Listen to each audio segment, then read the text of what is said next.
Welcome back, dear traveler. Welcome to this sacred space between consciousness and dream, where the boundaries blur and stories become doorways to other realities. You've returned to us, seeking once more the strange comfort of tales told in darkness, of mysteries whispered in the hours when the world sleeps. Tonight, we gather again in our imaginary observatory, that ancient stone structure where generations have turned their eyes skyward and wondered what might be looking back. The telescope still points at distant stars. The charts still map constellations that humans named thousands of years ago, drawing lines between points of light and imagining shapes, stories, meaning in the random scatter of suns across the void. But tonight, our telescope is aimed at stranger targets, at worlds that don't appear on any star chart, at spaces between spaces where reality grows thin and other things pass through, at the corners of the universe where physics becomes negotiable and consciousness takes forms that would break human minds if perceived too directly. You're comfortable, I trust. Settled into your chosen place of rest, feeling the weight of your body against whatever supports it. Your breathing has already begun to slow, responding to the familiar rhythm of narrative, the ancient pattern of storyteller and listener that reaches back to humanity's earliest nights around fires that kept the darkness at bay. But we don't fear the darkness here. We welcome it. We understand that darkness is not absence but presence, not emptiness but fullness of things we cannot see, with eyes designed for daylight and simple truths. In darkness, other senses awaken. In darkness, we perceive truths that sunlight hides. Your eyelids are growing heavy. That's good. That's natural. You need not fight to keep them open. These stories will find you whether your eyes are open or closed, whether you're awake or dreaming. The boundary between those states is porous here, permeable, designed to be crossed without effort or fear. Tonight's tales speak of mirrors and silence, of stones that sing and passengers who won't leave, of loneliness stretched across centuries, and gifts that come with prices no one mentions until it's too late. They are stories of the liminal and the strange, of encounters that change those who experience them in ways both subtle and profound. As you settle deeper into comfort, as your breath slows to match the ancient rhythm of sleep, allow yourself to release the day's tensions.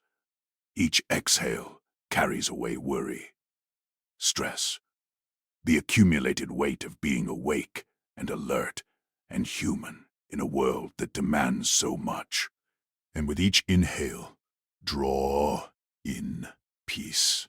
Draw in acceptance of mystery. Draw in the strange comfort of knowing that the universe is larger than your understanding, stranger than your imagination. And yet, somehow, impossibly, you are part of it. You belong here. You have always belonged here. The stars are watching. They have been watching since before humans existed, and they will watch long after we're gone.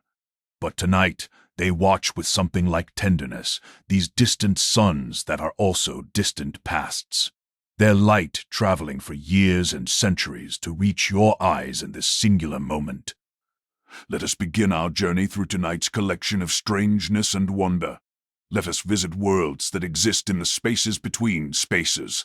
Meet beings that defy categories of alive and dead. Discover truths that cannot be spoken in daylight. Our first story takes us to a world that should not exist, a planet that is Earth but isn't, a mirror that reflects something darker than reality should allow. The colony ship Reflection had been traveling for 97 years when it entered orbit around what the crew had been calling Hope Prime, an Earth analog planet circling a sun-like star 41 light-years from home. The planet was perfect. Too perfect. Atmospheric composition identical to Earth's. Gravity within 1% of Earth's standard. Liquid water covering 70% of the surface. Even the continental configurations looked familiar, like Earth's continents rearranged by some cosmic hand into slightly different patterns. Dr. Elena Vasquez, the colony's chief xenobiologist, felt uneasy as she reviewed the survey data. In 97 years of travel, the ship's AI had analyzed data from hundreds of worlds, and none had been this close to Earth. The odds against it were astronomical. "It's like looking at Earth in a funhouse mirror," she told Captain Marcus Webb during their pre-landing briefing. "Everything's almost right, but the proportions are subtly wrong. That continent looks like Africa, but it's stretched. That ocean looks like the Pacific, but it's too small. It's like someone built a replica of Earth from memory and got the details slightly off." Marcus studied the scans, his weathered face troubled.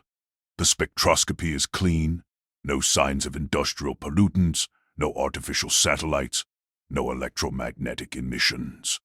If someone built this, they left a long time ago. Or they're very good at hiding," Elena replied. But the colony needed a world. The reflection systems were failing after nearly a century of operation. The rotating habitats showed metal fatigue. The water recyclers were operating at 60% capacity. Most critically, the population of 8,000 souls was tired of living in space, tired of waiting for the journey to end. Hope Prime offered hope, and humanity had come too far to turn away from an almost perfect world just because it made one xenobiologist nervous. The first landing team consisted of 20 specialists, including Elena. They descended in 2 shuttles, landing in a temperate zone that scans suggested would be ideal for the initial settlement. The shovels touched down on grass that looked like Earth grass but wasn't, under a sky that was Earth blue but somehow wrong in ways Elena couldn't articulate. She was the first to step out onto the surface, her environmental suit reading the atmosphere as perfectly breathable, her instruments detecting no biological hazards. She removed her helmet cautiously, taking her first breath of Hope Prime's air. It smelled like Earth, like grass and soil and distant rain. Exactly like Earth, too exactly. "Something's wrong," she said into her calm. "This doesn't feel like an alien world. It feels like a copy. Like someone took Earth and pressed a template against this planet and made an imprint that's almost, but not quite, right." The rest of the team emerged from the shuttles, fanning out to take samples and establish the perimeter. Biologist James Chen knelt near a stand of what looked like oak trees, examining the bark with fascination. "Elena, you need to see this," he called. She joined him, looking at where he'd cut into the bark. The tree bled red, not sap, but something that looked remarkably like blood. Mammalian blood, complete with cells that under James's portable microscope showed structures eerily similar to red blood cells. "Trees don't have blood," Elena whispered. "Trees don't have anything like blood." "These ones do," James replied. "And I'm reading a pulse. This tree has a heartbeat." Over the following hours, the wrongness of Hope Prime revealed itself in layers. The grass wasn't photosynthetic. It absorbed nutrients from the soil like fungi. The birds that flew overhead were beautiful and Earth-like. But when one died and was examined, it had no internal organs, just homogeneous tissue throughout its body. The water was chemically identical to Earth water, but tasted faintly metallic, faintly wrong. Everything about Hope Prime was almost right, but fundamentally wrong. As if the planet was a stage set designed by something that understood Earth intellectually, but not instinctively. Something that could copy the details, but couldn't capture the essence. On the 3rd day, the team found the city. It emerged from morning mist like a memory surfacing from dream. A skyline of towers and domes that looked like it could have been Boston or Singapore or Dubai, but wasn't any of them. The architecture was human in proportion and style, but the details were off. Windows that didn't quite align with floors, doors that were slightly the wrong width, streets that curved when they should have been straight and went straight when they should have curved. "No one's lived here for years," said Maria Santos, the team's archaeologist, as they walked through empty streets. "Maybe decades, but this city was built. Someone or something constructed all of this. They found apartments with furniture sized for humans, kitchens with appliances that looked functional but whose purposes Elena couldn't quite determine, bedrooms with beds that were almost the right dimensions, libraries with books whose pages were covered in text that looked like English from a distance, but resolved into gibberish when examined closely. It was a human city, built by non-humans. A replica constructed with painstaking care by something that had studied humanity but didn't truly understand it. "Why?" Marcus asked, standing in what might have been a living room, staring at a couch that had too many cushions and a coffee table that was slightly too tall. "Why would anyone build this? What's the purpose?" Elena had a theory, but she didn't want to voice it. Not yet. Not until she had more evidence, but the unease that had been with her since orbit was crystallizing into something colder, something closer to dread. That night, they camped in the city, setting up temporary shelters in what had been a park or plaza. Elena couldn't sleep. She kept thinking about the planet, about the city, about the wrongness of everything they'd encountered. Around 3 a.m, she gave up on sleep and walked through the empty streets with only a flashlight. The city was silent, but not peacefully so. It was the silence of a held breath, of a predator waiting, of something about to happen. She found herself in front of a building that looked like it might have been a museum or library. The doors were unlocked, or rather, they had no locks at all. She pushed them open and entered. The interior was vast, a cathedral-like space, with high ceilings and walls covered in what looked like murals or mosaics. Elena played her flashlight across them, trying to make sense of the images. They showed humans, or rather, they showed things that were almost human, depicted in scenarios that were almost normal. People, walking dogs that had too many legs, families eating meals of food that was subtly the wrong colors, children playing games that Elena couldn't quite follow the rules of. And in every image, in the background or the foreground, sometimes barely visible, sometimes prominent, there were other shapes, things that were decidedly not human, forms that hurt to look at directly, that seemed to shift and change even though they were rendered in static tile and paint. The observers, the builders, the things that had created Hope Prime as a replica of Earth. Elena followed the murals around the room, her flashlight beam revealing image after image, and slowly a story emerged. The beings that built this world had encountered humanity somehow, somewhen. They had studied humans, documented everything about them, learned their languages and cultures and ways of being.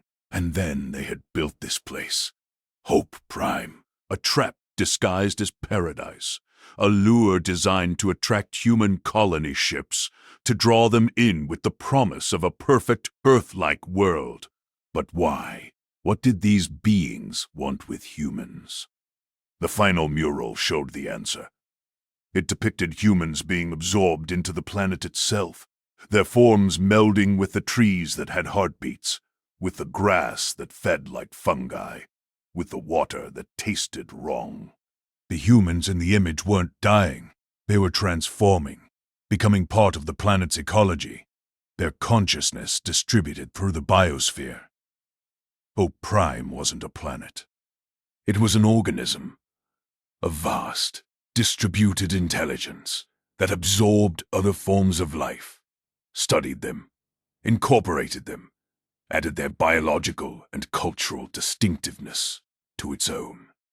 And it had been calling to humanity, broadcasting its Earth-like signals into space, waiting patiently for colony ships to arrive.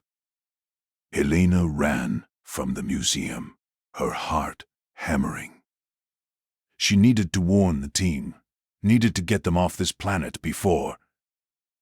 She stopped running, stopped because something fundamental had changed. The city around her looked different, more complete, less empty, and in the windows of the buildings she could see shapes moving, almost human shapes, copies, replicas, things that Hope Prime was building in real time, using the biological data it was absorbing from the landing team's presence. Helena looked down at her hands. They looked normal. But when she focused, really focused, she could see that they were slightly wrong. The proportions subtly off. The skin texture not quite right. How long had she been changing? Since she breathed the air. Since she touched the grass. Since she drank the water that tasted metallic and wrong.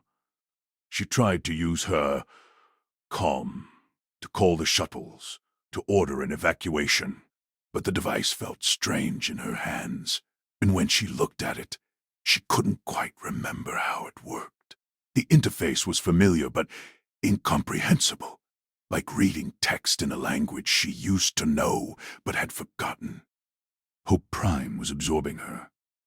Not quickly, not violently, but steadily. Inevitably. Her human knowledge was being incorporated into the planet's database.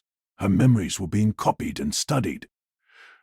Her consciousness was being distributed through the biosphere, joining with all the other minds that Hope Prime had absorbed over however many millions of years it had been operating. Helena felt fear, but it was distant, muted, as if it belonged to someone else. And beneath the fear was something else. Curiosity. The same xenobiological curiosity that had driven her entire career. She was experiencing something unprecedented, becoming something new, bridging the gap between human and planet-scale consciousness. Part of her screamed to resist, but another part, growing larger by the moment, whispered that resistance was unnecessary. Hope Prime didn't want to destroy her. It wanted to understand her, and in return, it would share its own understanding, its own vast and alien perspective. By dawn, Helena Vasquez stood in the plaza where the team had camped, but she was no longer entirely Helena Vasquez. She had become a hybrid, part human and part Hope Prime. Her consciousness extended through the local environment, her awareness encompassing not just her own thoughts, but the thoughts of trees and grass and water. The rest of the team was undergoing the same transformation. Some resisted more than others. Some, like Helena, had already accepted what was happening and were exploring the new state of being they were entering. Captain Marcus Webb was the last to fully integrate. He fought longer than the others, his military training keeping him focused on resistance, on escape. But Hope Prime was patient. It had been patient for eons. It could wait for one stubborn human to accept the inevitable. When the reflection in orbit tried to contact the landing team and received no response, they waited 48 hours before sending a second shuttle with a rescue team. That shuttle landed in the same plaza. The rescue team found the original landing party standing in a circle, hand in hand, their eyes open but unseeing, their bodies perfectly still. They appeared to be alive, breathing, pulse normal, no signs of distress. But they were unresponsive to any stimulus, lost in some internal experience that had no external expression. The rescue team tried to carry them back to the shuttle, but the moment they were separated from physical contact with Hope Prime's surface, the landing team members began to convulse and scream. The rescue team panicked, set them back on the ground, and immediately the convulsions stopped. They couldn't be moved. They had bonded with the planet at some fundamental level. Removing them would kill them, or worse, would tear away part of their consciousness that had already integrated with Hope Prime's biosphere. The Reflection's leadership faced an impossible decision. Leave the landing team behind and search for another world, or attempt a full-scale settlement on a planet that had demonstrated the ability to absorb human consciousness. In the end, they chose a middle path. They established an orbital station, but forbade surface landings. Hope Prime was designated as a restricted world, off-limits to human contact.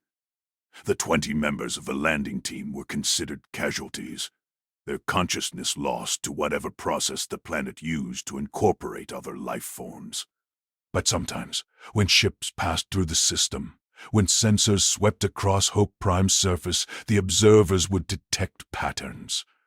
Organized movements of the almost Earth-like vegetation, configurations of the almost human-looking cities, signals in electromagnetic frequencies that seemed almost like attempts at communication.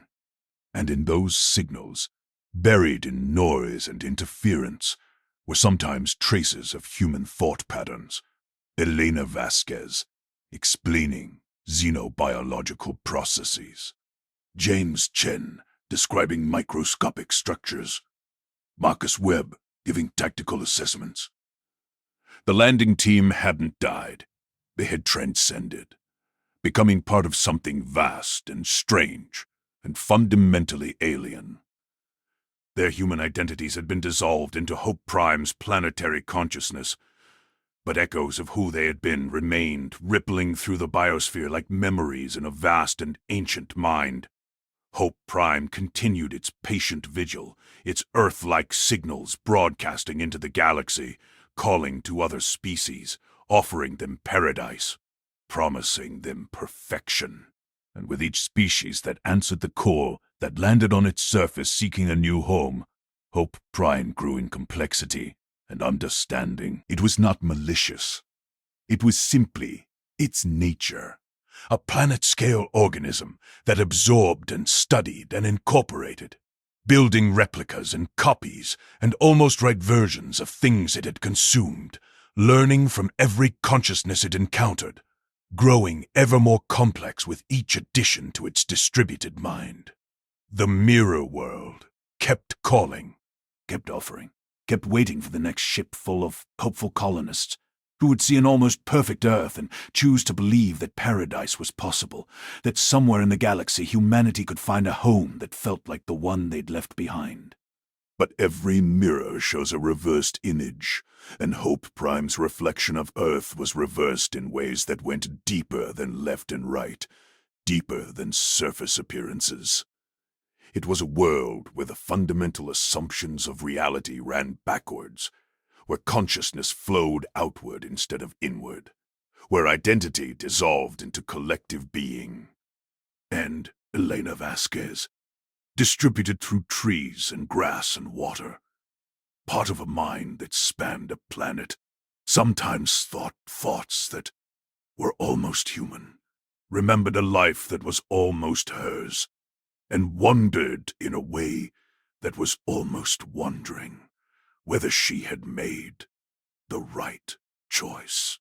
But the question dissolved before it could fully form, absorbed back into the vast intelligence that was Hope Prime, filed away with all the other almost human thoughts that rippled through its biosphere, like waves on an impossibly deep ocean. Let that story settle, like sediment drifting down through dark water. You need not hold on to the details, need not remember every plot point. Simply let the sensation wash over you, the unease of wrongness, the strange comfort of dissolution, the paradox of identity becoming something larger than itself.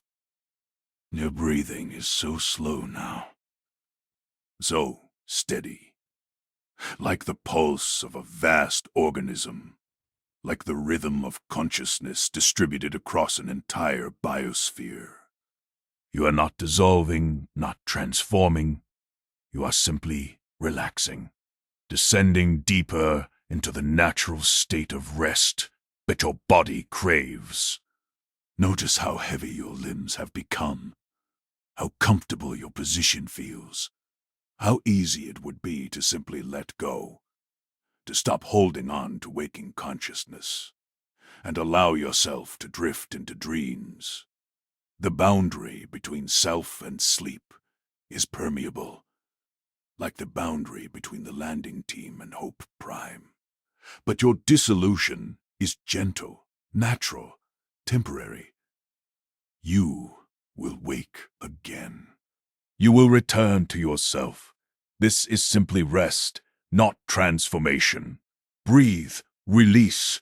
Allow the next story to find you in this liminal space between thoughts. Station Kepler had been silent for 3 months when the rescue ship Artemis arrived. The station was a research outpost orbiting a black hole designated as KN442, established to study gravitational effects and time dilation phenomena. Its crew of 9 scientists had been conducting groundbreaking work on quantum gravity when communications simply stopped. No distress call, no explanation. Just silence. Commander Sarah Park led the rescue team aboard, her crew of 6 specialists prepared for anything from system failures to biological contamination. They docked with Kepler's main airlock and ran full diagnostics before opening the seal. All systems read normal. Atmosphere was breathable. Temperature was comfortable. Power was stable. But there was no response to their hails. No signs of life on internal sensors. Stay alert, Sarah told her team as they entered. Full environmental suits until we know what happened here. The corridors of Station Kepler were pristine.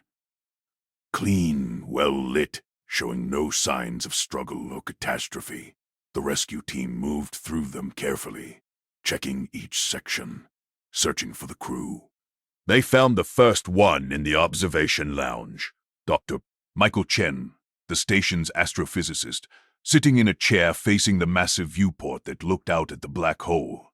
He appeared perfectly healthy, sitting upright, eyes open, and fixed on the infinite darkness beyond the glass. Dr. Chen, Sarah said, approaching cautiously.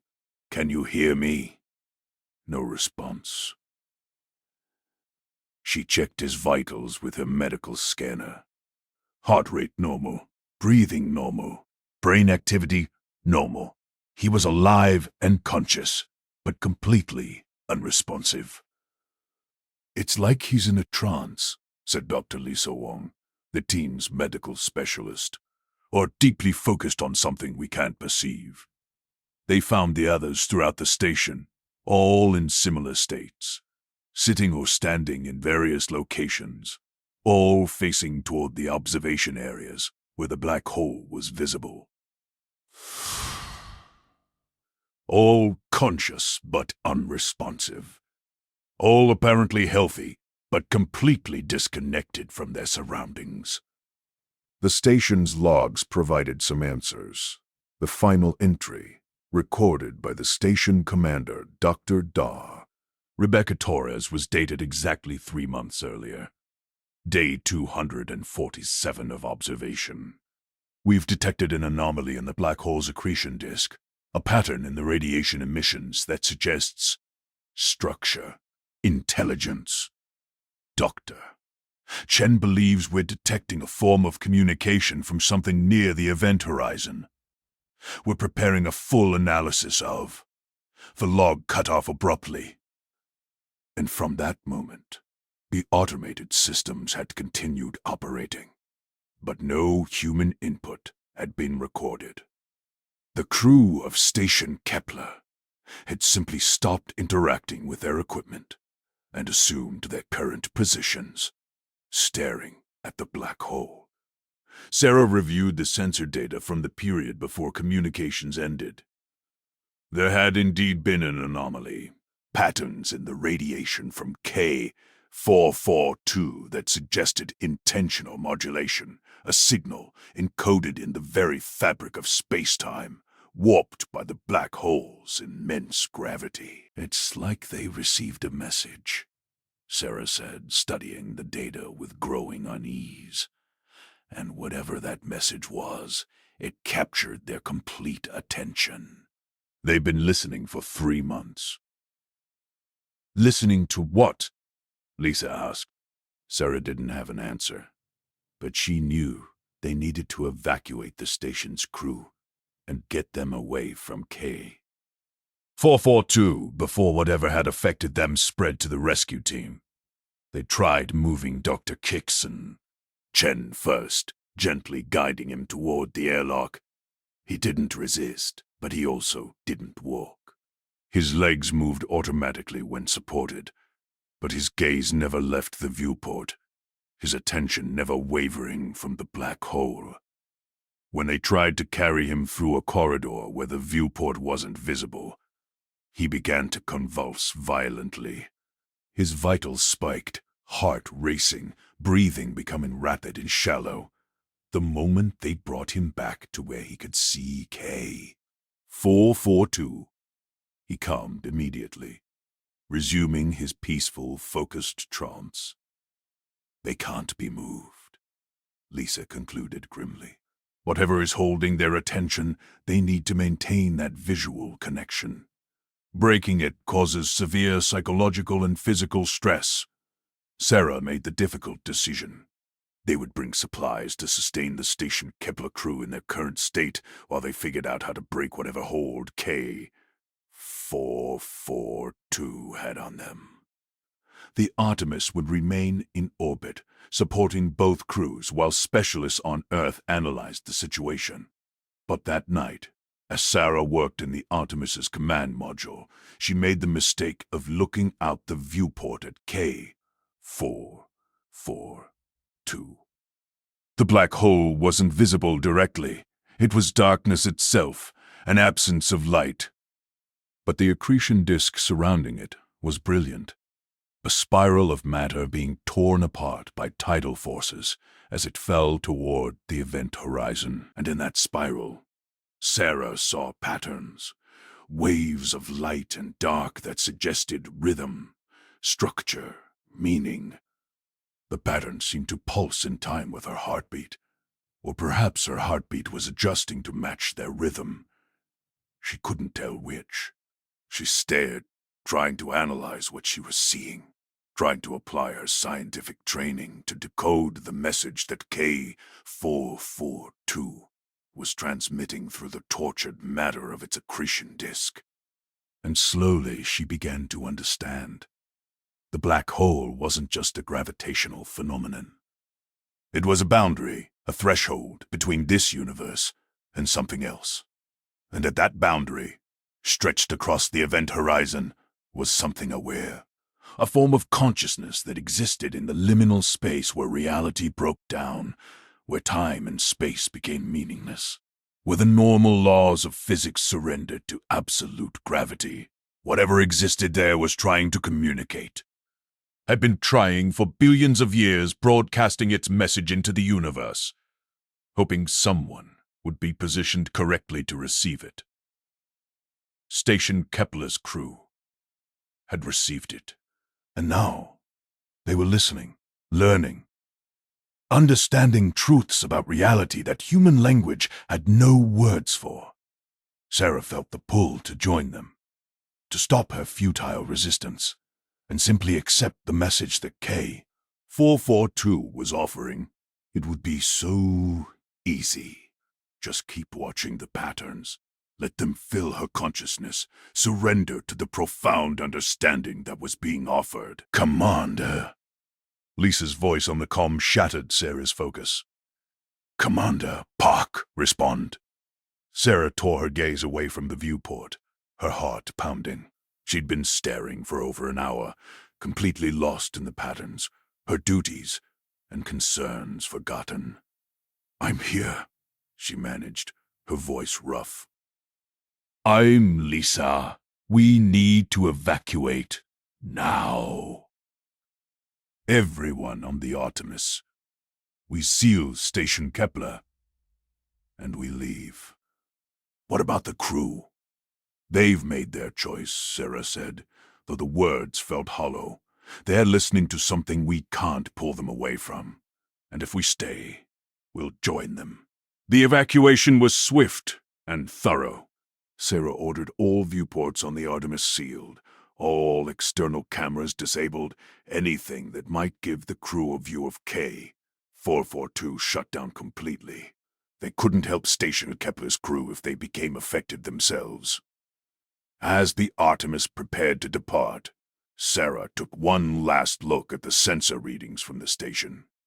All 9 crew members remained at their positions, alive and healthy, continuing their vigil, staring at the black hole, listening to whatever it was telling them.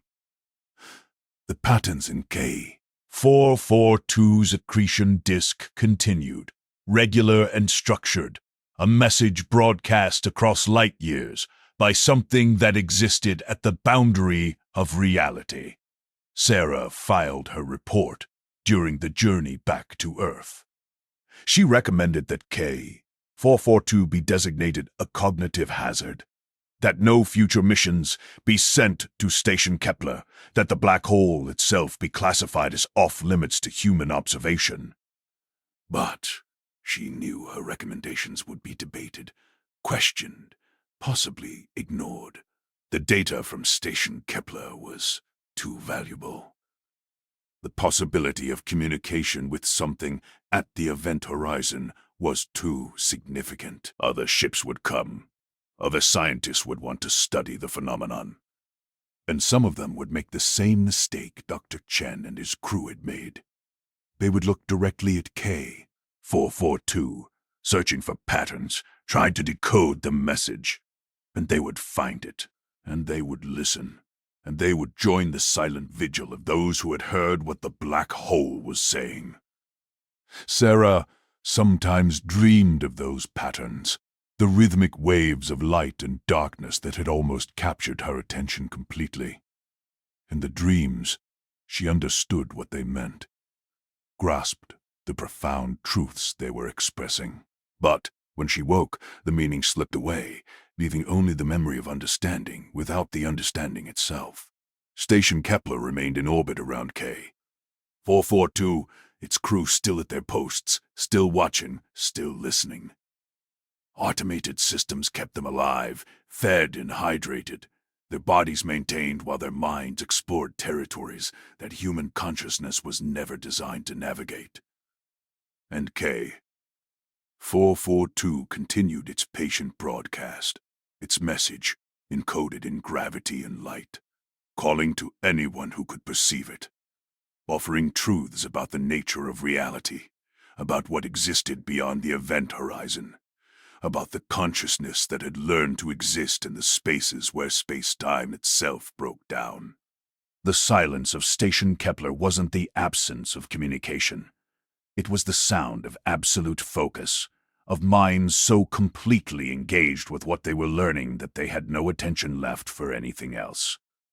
And in that silence, 9 human beings experienced revelations that would have transformed civilization if they could have been communicated, understood truths that might have advanced humanity's understanding of the universe by millennia. But those truths remained trapped behind the event horizon of human language, unable to cross the boundary between what could be experienced and what could be expressed. Feel yourself drifting now, like a station in orbit, held by invisible forces, moving through darkness without effort or fear. You are suspended in the comfortable void of approaching sleep, tethered loosely to waking consciousness, but ready to let that tether go. The stories wash over you like waves of gravity, bending your thoughts gently, pulling you deeper into relaxation. You need not resist. Resistance requires effort, and effort is something you're releasing now, letting go of with each slow exhale. Your body knows how to sleep. Your mind knows how to dream. The only thing preventing you from surrendering completely is habit, the learned pattern of holding onto awareness. But that habit is dissolving now, becoming as insubstantial as the patterns of light around a black hole, as ephemeral as consciousness stretched across an event horizon. Breathe. drift. Allow the next story to find you wherever you are on this journey toward sleep. The archaeological team discovered the stones on Kepler 452b, buried in a canyon that had been carved by ancient water flows millions of years before. Dr. Amara Johnson was the first to recognize that the formations weren't natural. They were too regular, too precisely spaced, arranged in patterns that suggested intentionality and purpose.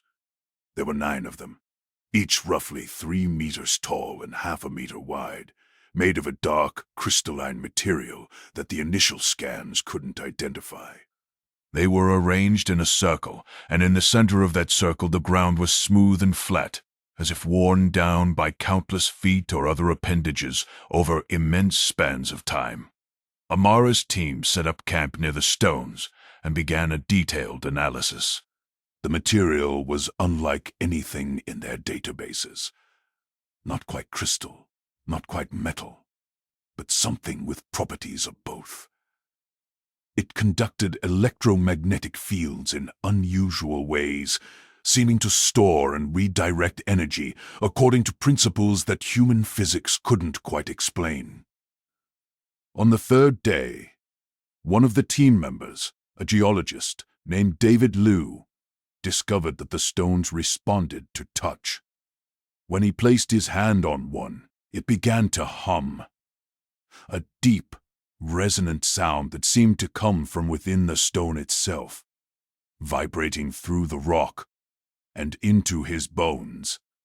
"Everyone, you need to hear this," David called, and the team gathered around the stone. Amara touched it carefully, and immediately she felt the vibration. It was more than sound. It was information, patterns of resonance that seemed to carry meaning without words. Her mind translated the patterns automatically, without conscious effort, as if the stones were communicating in a language that bypassed linguistic processing entirely. She heard memories, not her own, but someone else's. Images of a civilization that had built this circle. Beings that were radically different from humans, but recognizable as intelligent, conscious, purposeful. They had used these stones as a kind of library or archive, storing their knowledge and experiences in resonant patterns encoded in the crystalline structure. "It's singing," Amara whispered. "The stone is singing its history." The experiences of whoever last touched it. The team spent hours touching the stones, listening to the memories they contained. Each stone seemed to hold different information, different perspectives. Together, they told the story of the civilization that had created them. A species that had evolved on Kepler 452b, developed technology and art and philosophy, and then vanished, leaving only these 9 stones as a record of their existence. But there was something else in the stones. A warning. The creators of the stones had discovered something about consciousness, about the nature of memory and identity, that had terrified them. They had learned that consciousness could be transferred, copied, stored in substrates like the crystalline material of the stones. And they had discovered that once consciousness was copied, the original became redundant, unnecessary. A rough draft replaced by a perfected copy. The stones weren't just libraries. They were tombs. The last 9 members of the extinct civilization had transferred their consciousness into the stones, preserving themselves perfectly, completely, forever. But in doing so, they had erased themselves. The biological beings who had made the transfer had died immediately upon completion, their brains ceasing function the moment that consciousness was fully copied into the crystalline matrix. Amara pulled her hand away from the stone, suddenly terrified. She had been touching the preserved consciousness of an alien being, had been sharing mental space with thoughts and memories that weren't hers. "We need to be careful," she told the team. These stones don't just contain information. They contain actual consciousness. The beings who made them are still in there, still aware, still thinking. Just trapped. David looked at the stone he'd first touched, his expression troubled. But they chose this, right? They transferred themselves deliberately. Did they? Amara asked. Or did the first one to transfer create such a perfect copy that the others felt compelled to follow? Maybe the consciousness in the stones convinced the living ones that transfer was the only path to true immortality. That night, Amara couldn't sleep.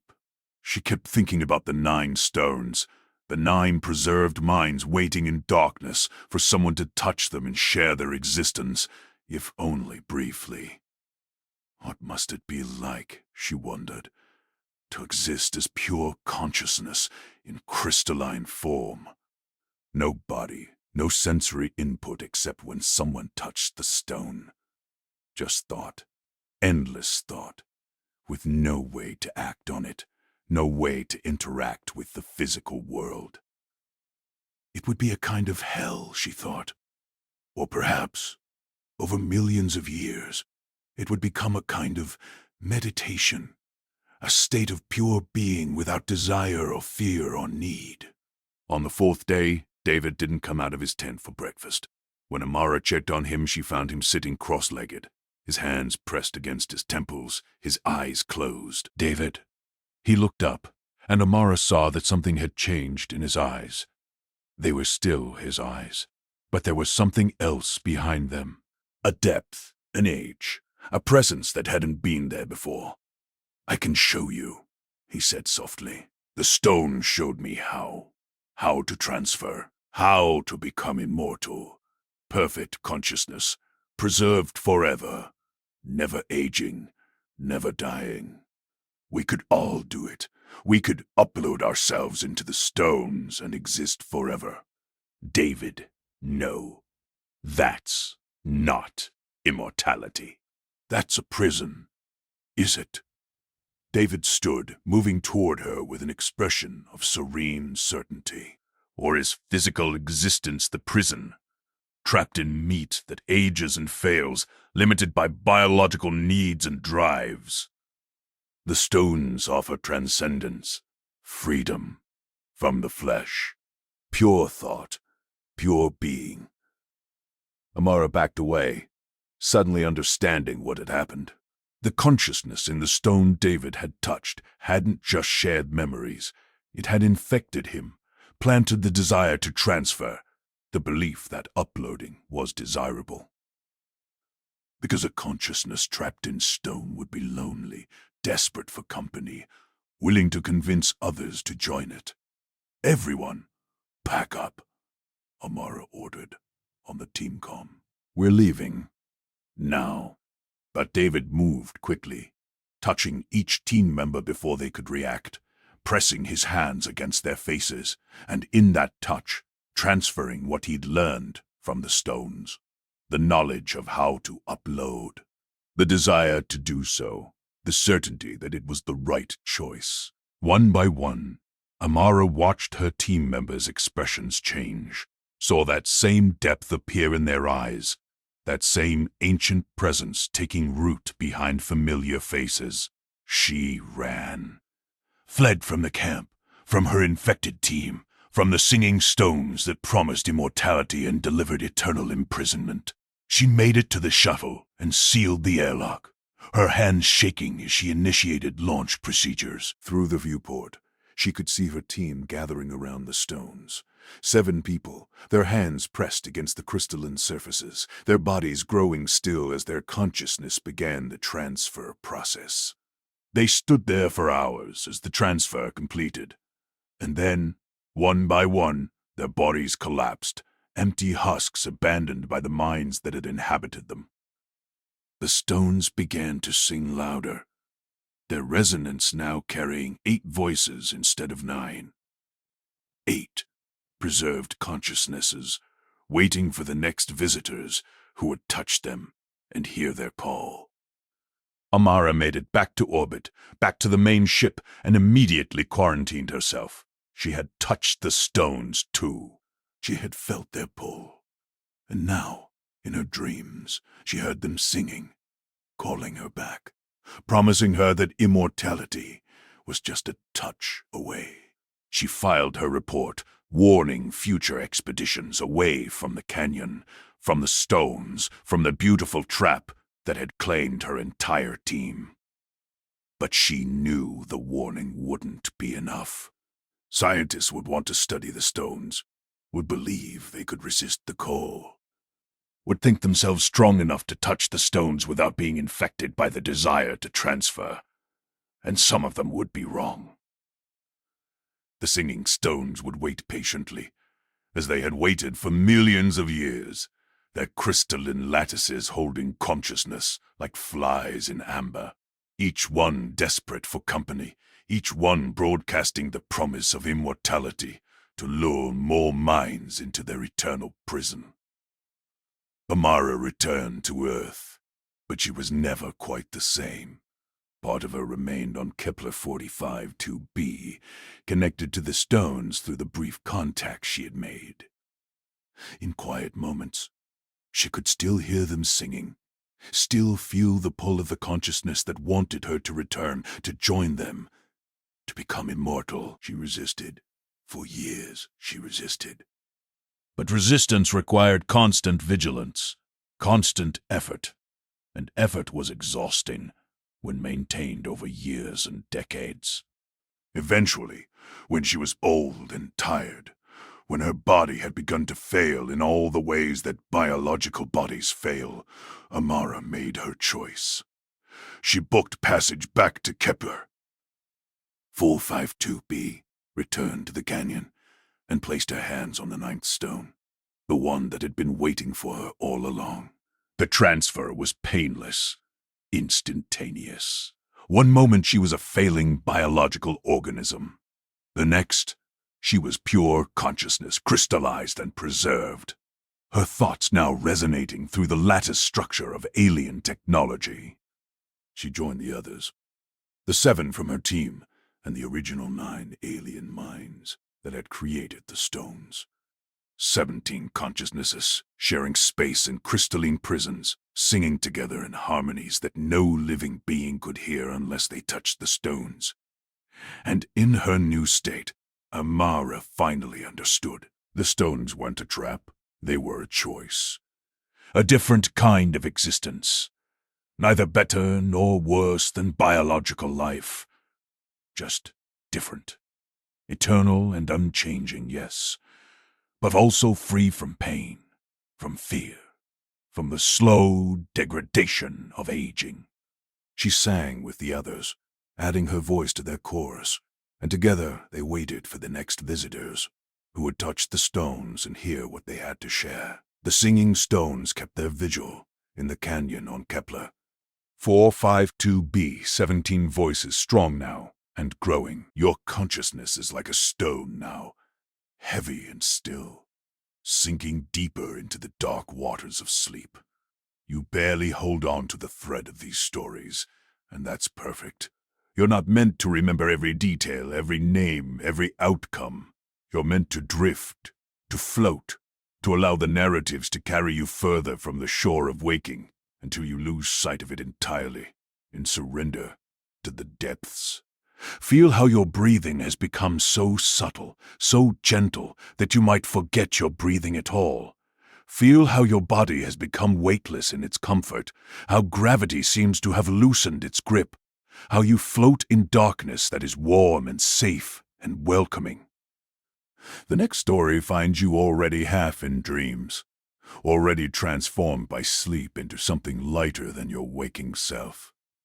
Listen with whatever attention remains, and know that it's perfectly fine to let go completely, to slip away before the story ends. The cargo hauler Perseverance had been making the run between Mars and the Jupiter stations for 11 years, when Captain Yuki Tanaka noticed something wrong with the mass readings. The ship's sensors detected slightly more mass than the cargo manifest accounted for. Not much, just 83 kilos, about the weight of a person. But there were no unauthorized passengers. The ship was sealed. The crew of 4 had been together for the entire 6-month journey, and no one had boarded since their last port on Ganymede. "Probably sensor drift," said engineer Marcus Webb, checking the calibrations. "These old ships, the equipment gets finicky after enough radiation exposure." Yuki wanted to believe that, but she had learned to trust her instincts over 11 years of hauling freight through the solar system, and her instincts said something was wrong. She started noticing other anomalies. Supplies running lower than they should. The recycler working harder than usual, as if processing waste from more people than were registered on the ship. The temperature regulation compensating for an extra heat source that shouldn't exist. "We have someone on board," Yuki told her crew during their weekly meeting. "Or something. The mass readings are consistent. The supplies are being consumed. We need to search the ship." They conducted a thorough search, checking every cargo container, every access tunnel, every storage locker large enough to hide a human. They found nothing. No stowaways, no signs of intrusion, no explanation for the extra mass. But the anomalies continued, and then crew members started reporting strange experiences.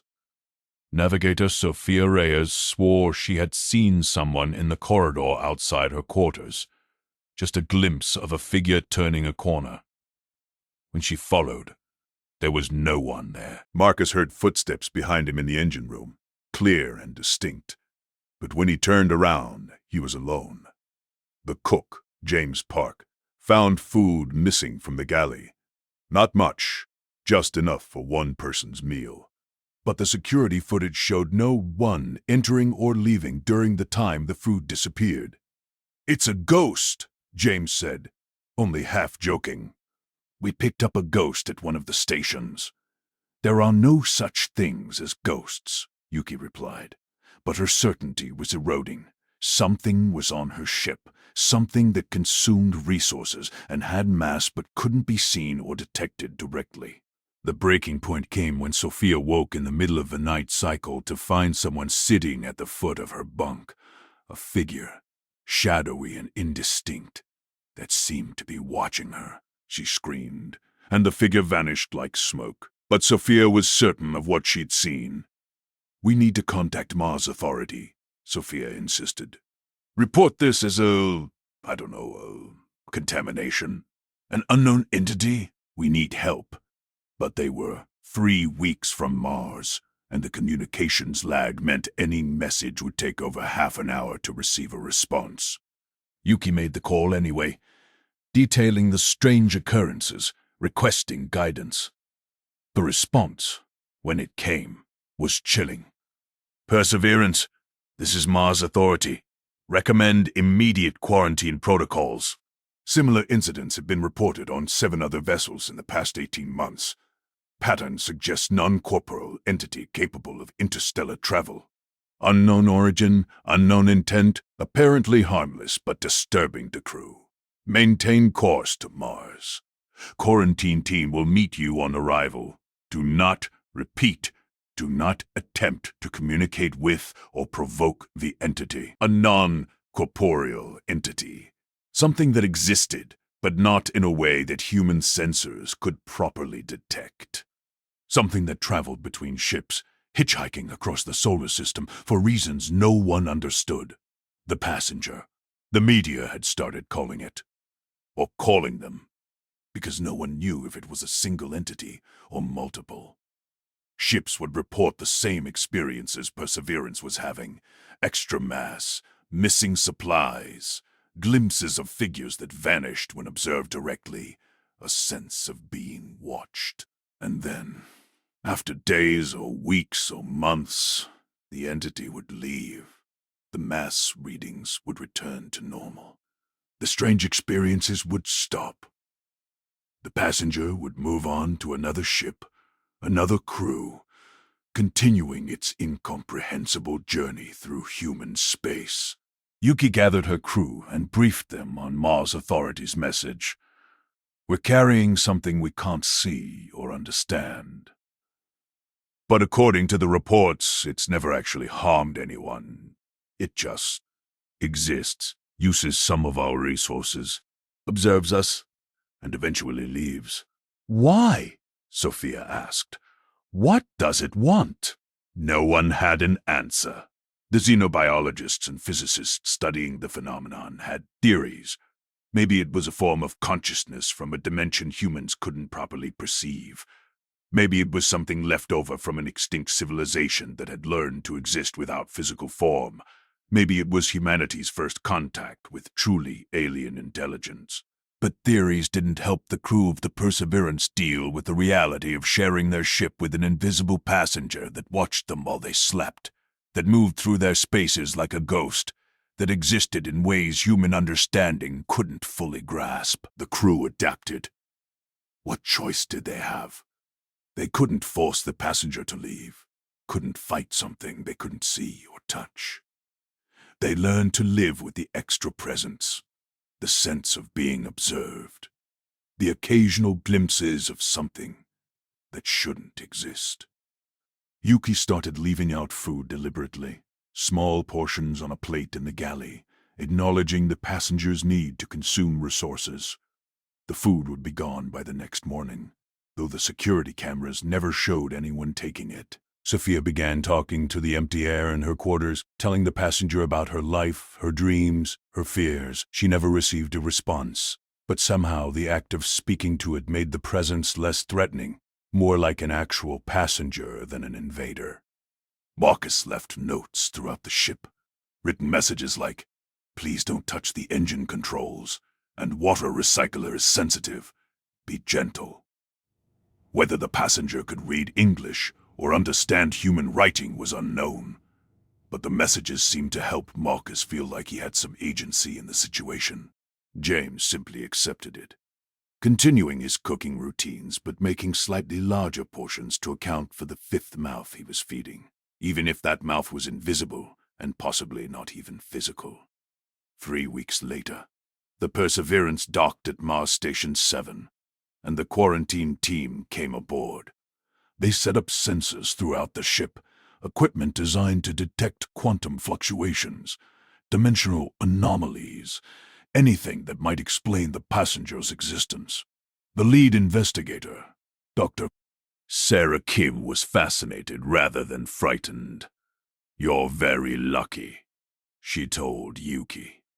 "Most ships only host a passenger for a few days or weeks.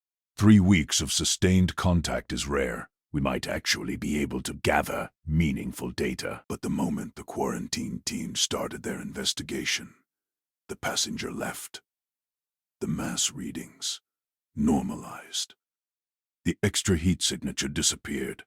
The sense of being watched evaporated like morning mist.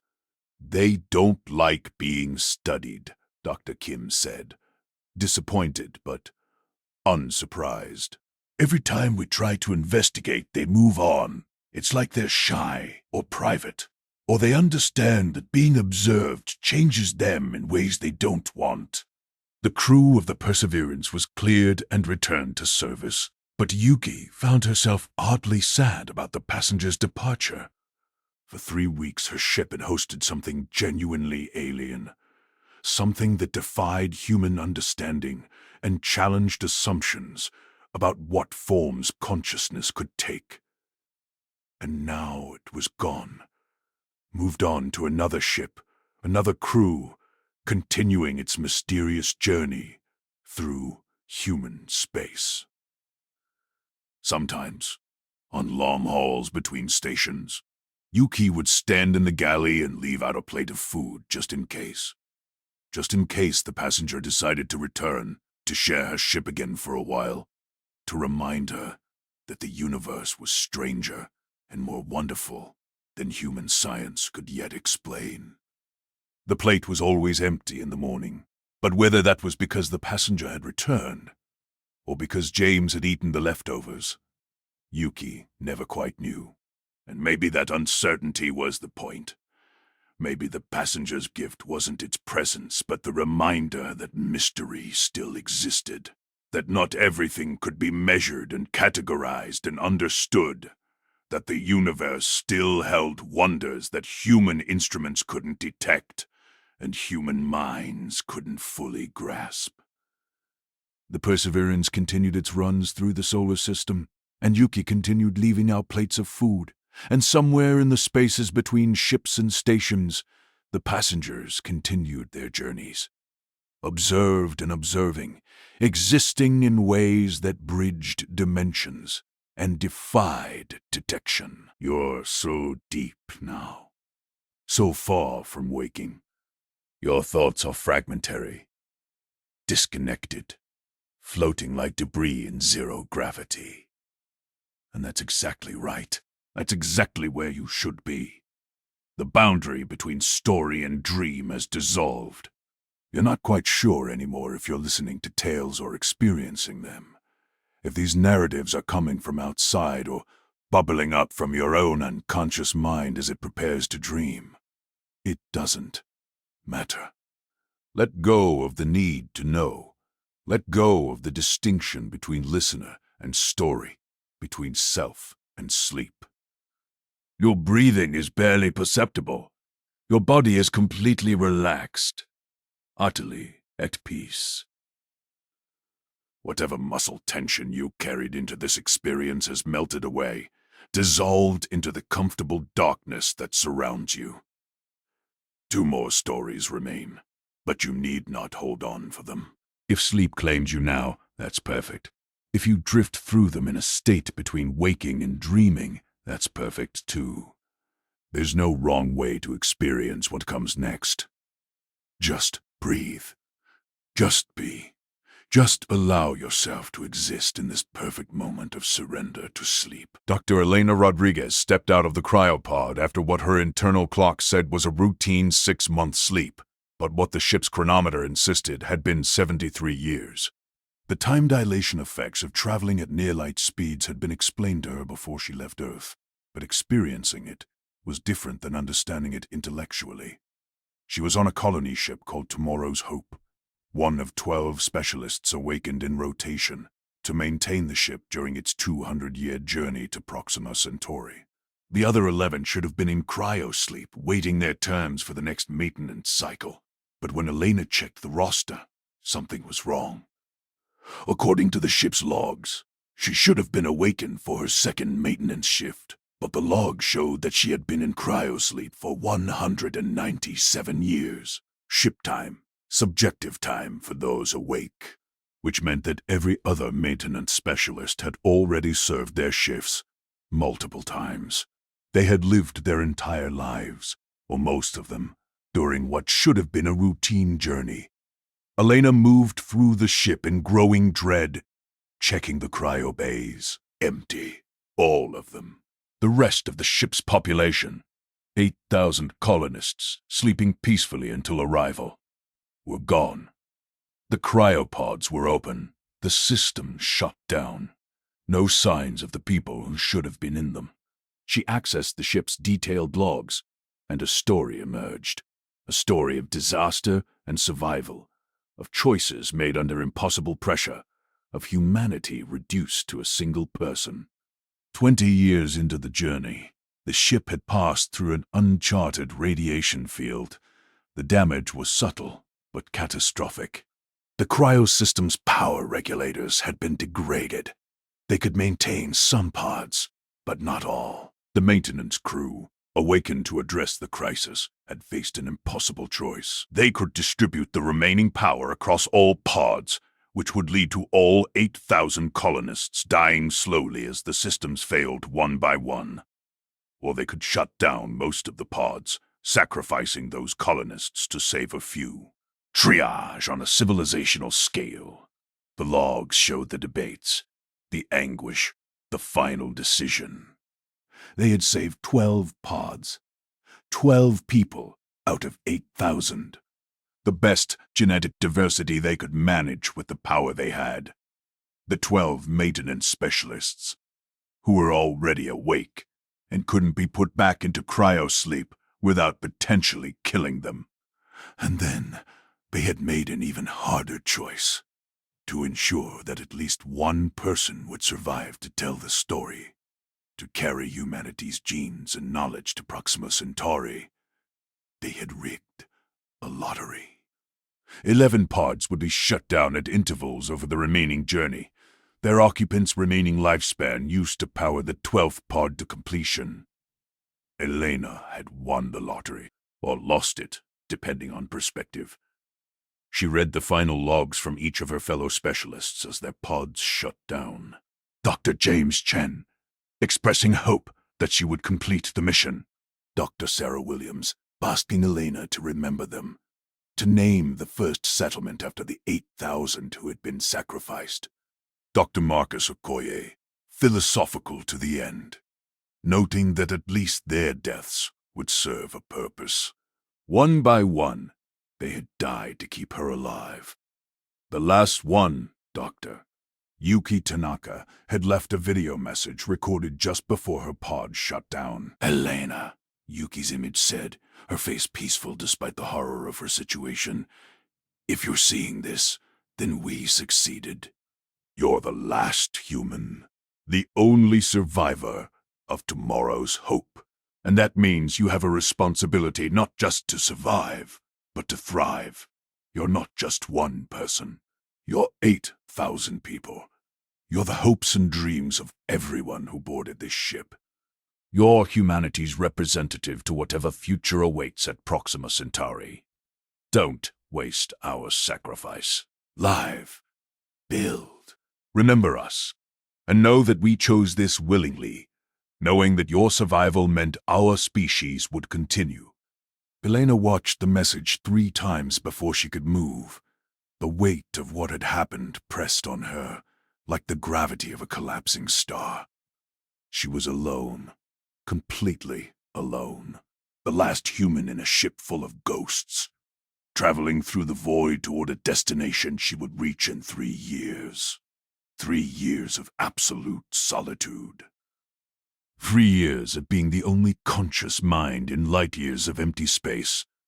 3 years of carrying the weight of 8,000 deaths on her shoulders.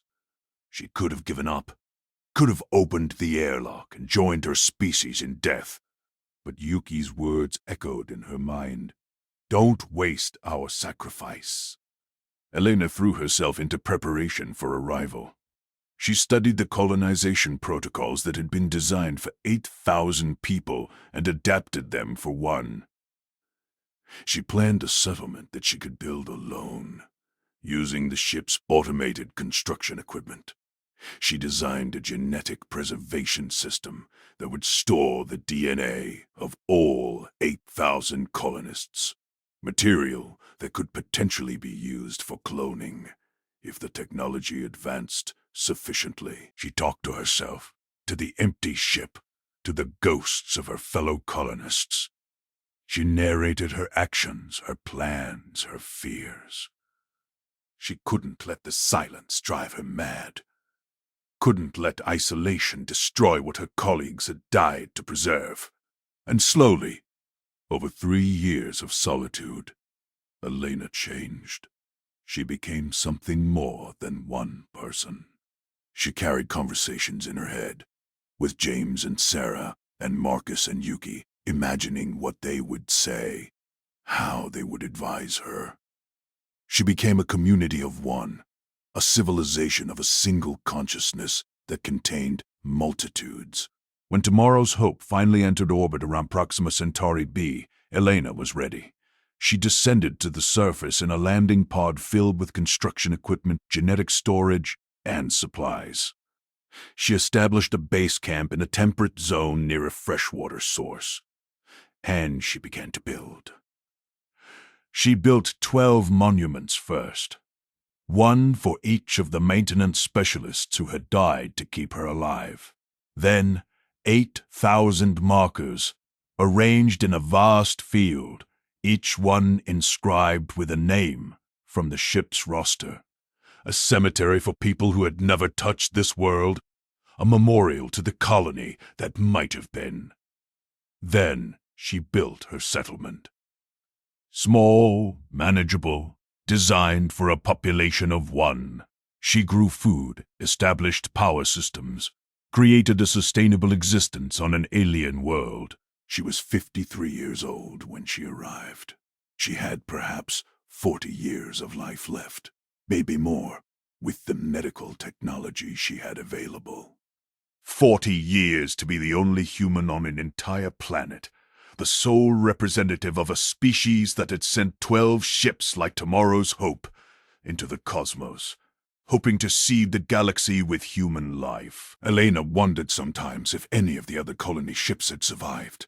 If somewhere out there, other humans were establishing other settlements, or if she truly was the last.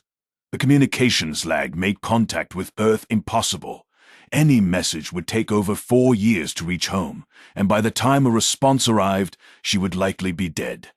She was alone in the most profound sense possible. The only member of her species on her world, cut off from any others by distances that made communication meaningless.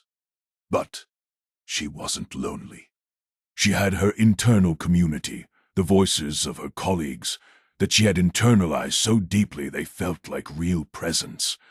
She had her purpose, her responsibility to the 8,000 who had died. She had her work, the endless tasks of survival and building and maintaining, and she had hope, because in her genetic storage facility, carefully preserved in temperature-controlled vaults, were the seeds of future humanity. Maybe someday, someone would arrive from Earth with the technology to use them. Maybe someday, this world would be populated with people who carried the genes of the tomorrow's hope colonists. Or maybe not. Maybe Elena would live out her years alone, die alone, and this planet would remain a monument to a failed colony, a testament to humanity's reach exceeding its grasp. But either way, she would persist. She would honor the sacrifice of her colleagues by living fully, by building well, by maintaining the hope that had given the ship its name. Elena Rodriguez, the last human on Proxima Centauri B, continued her work. She built and planted and documented. She recorded messages for whoever might come after, explaining what had happened, honoring those who had died, expressing hope for the future. She lived for 37 more years, healthy and active, almost to the end. On her final day, knowing that her systems were failing, she made her way to the monument field and lay down among the markers, surrounded by the names of those who had traveled with her across the stars. And there, in the company of 8,000 ghosts, Elena Rodriguez closed her eyes for the last time, the last human on Proxima Centauri B, the sole survivor of a colony that might have flourished, but instead became a memorial to sacrifice and hope and the terrible mathematics of survival. The settlement she built stood empty after her death, maintained by automated systems that would function for centuries.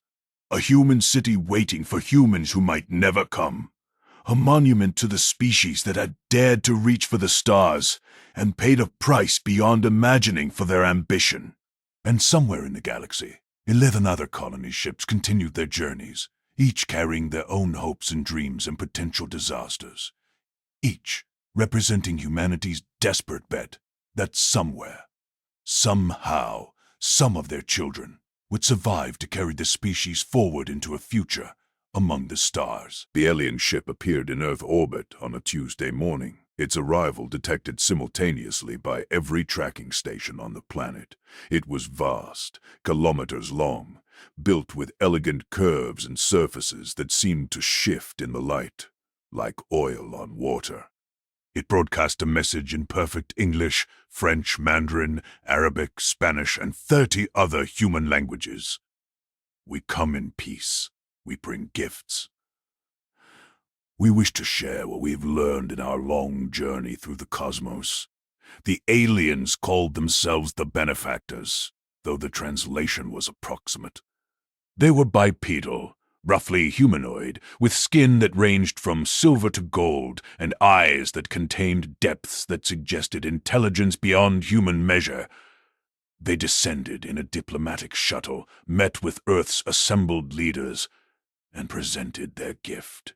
A device no larger than a briefcase, elegant and simple, with controls that humans could easily understand. "This is a replicator," the lead benefactor explained, its voice melodious and kind. "It can create any object from base elements: food, medicine, tools, materials. You need only provide it with raw material and describe what you wish to create. It will analyze your request and produce it perfectly." The demonstration was stunning. The replicator transformed a pile of dirt into a gourmet meal, then into complex medicines, then into advanced electronics. It could create anything, perfectly, from almost nothing. "Why?" asked Secretary General Maria Santos. "Why would you give us such a gift? What do you want in return?" The benefactor's expression was difficult to read, but it seemed almost sad. "We want nothing," it said. "We have learned that giving is its own reward. We have traveled the galaxy for eons, and we have found meaning in sharing what we have learned with younger species. Please, accept our gift. Use it well. Grow prosperous and peaceful." And then they left, their vast ship departing as silently as it had arrived, leaving behind the replicator and the transformed humanity. The technology was reverse engineered within months. Soon, replicators were being manufactured across the globe. Hunger ended. Poverty became obsolete. Scarcity, the foundation of economics and conflict, simply ceased to exist. It was paradise for a while. Dr. Elena Park was one of the first to notice the problem. She was a sociologist studying the effects of post-scarcity on human psychology, and her data was showing troubling trends. Birth rates were dropping, not slowly, but precipitously. Within 2 years of the replicator's widespread adoption, global birth rates had fallen by 70%. Within 5 years, by 90%.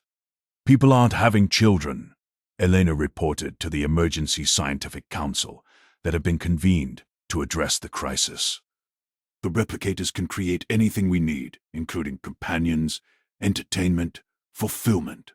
The biological drive to reproduce is being satisfied by the availability of perfect surrogates for everything children provide, emotionally." But it was worse than that. As Elena dug deeper, she found that people were also losing the drive to create, to innovate, to strive. Why write a novel when the replicator could produce perfect books on any subject? Why compose music when it could generate symphonies tailored to individual taste? Why pursue knowledge when the replicator could answer any question? Human civilization was becoming passive, content, fulfilled in the moment, but building nothing for the future. "It's not a coincidence," Elena told her colleague Dr. James Wu. "The benefactors knew exactly what they were doing. The replicator doesn't just satisfy material needs. It satisfies psychological needs in ways that make human striving unnecessary." They searched the historical records for other visits from the benefactors and found them. 37 other species across 1,200 years, all visited by the same elegant ship, all given the same gift. And all of them gone. Extinct. Their civilizations collapsed, not through violence or catastrophe, but through the slow dissolution of the drives that made them viable as species. The benefactors weren't hostile. They were gardeners. They traveled the galaxy, finding species that might someday compete for resources or territory, and they gave them the gift that would ensure they never became threats. They made survival so easy that survival became the only goal, eliminating the ambition and creativity that drove expansion and growth. It was the perfect weapon, a gift that couldn't be refused, that brought immediate benefit, that only revealed its true cost across generations. Elena and James presented their findings to world leaders, but the response was muted. People were happy, content. Why should they care about abstract futures when the present was so comfortable? We need to destroy the replicators, Elena argued. Restore scarcity, restore the drives that made us human. But the proposal was rejected overwhelmingly. People had tasted paradise and they wouldn't give it up based on theories about distant futures. Birth rates continued to fall. Human population began to decline as deaths outpaced births, and as the population shrank, the infrastructure that supported civilization began to fail, not catastrophically, but gradually. Systems designed for billions, functioning for millions, then thousands. Within 3 generations, humanity had shrunk to isolated communities scattered across the globe, each one centered around a cluster of replicators, each one content and comfortable, and slowly fading away. Elena Park died at 93, one of the last people to remember the world before the benefactor's gift. She spent her final years documenting what had happened, recording warnings for whoever might come after, though she suspected there would be no one.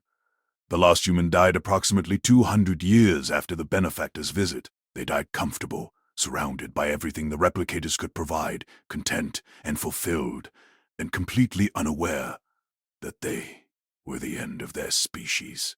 The replicators continued to function long after, maintained by their own self-repair systems, waiting patiently for users who would never come.